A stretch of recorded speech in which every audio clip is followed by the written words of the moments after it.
Hi, it's Aunt Hillary, and I'm going to tell you about another rad woman. We're going to talk about Nellie Bly, who changed the face of journalism and world travel.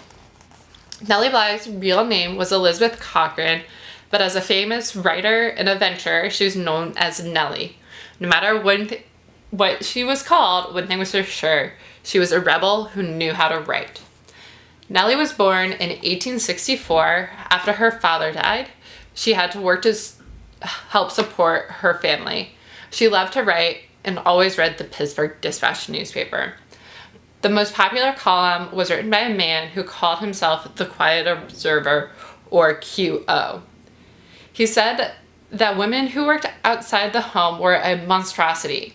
This infuriated Nellie. She wrote an angry letter to the paper, and guess what? Her letter was so well written that the Dispatch offered her a job. Her editor picked the pen name Nellie Bly for her after the popular song. She wrote her first article about poor working girls in Pittsburgh. She loved to investigate her topics and learn as much as she could. She even traveled to Mexico on her own and worked as a foreign correspondent. But the editors kept asking her to write about fashions and flowers.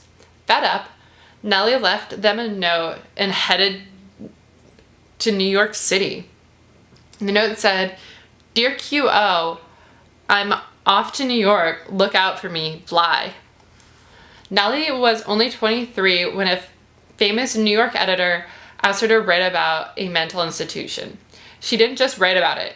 She pretended to be ill and stayed at Blackwell's Island for 10 days. The story she wrote exposed cruel treatment of patients. It also got the attention of politicians who made reforms to improve the hospital. Nellie became well known as a journalist who exposed corruption and celebrated the working class. She even interviewed Susan B. Anthony, a famous leader in the struggle for women's rights to vote. In 1889, Nellie set off on an epic adventure to be Phileas Fogg, the fictional hero of the book Around the World in 80 Days. She packed one dress and a few pairs of underwear, a coat, and a small bag of toiletries. Her solo voyage around the world was made on ships, trains, and even a donkey. She finished her journey in 72 days, 6 hours, and 11 minutes, and returned to New York to a cheering crowd. She had set a world record.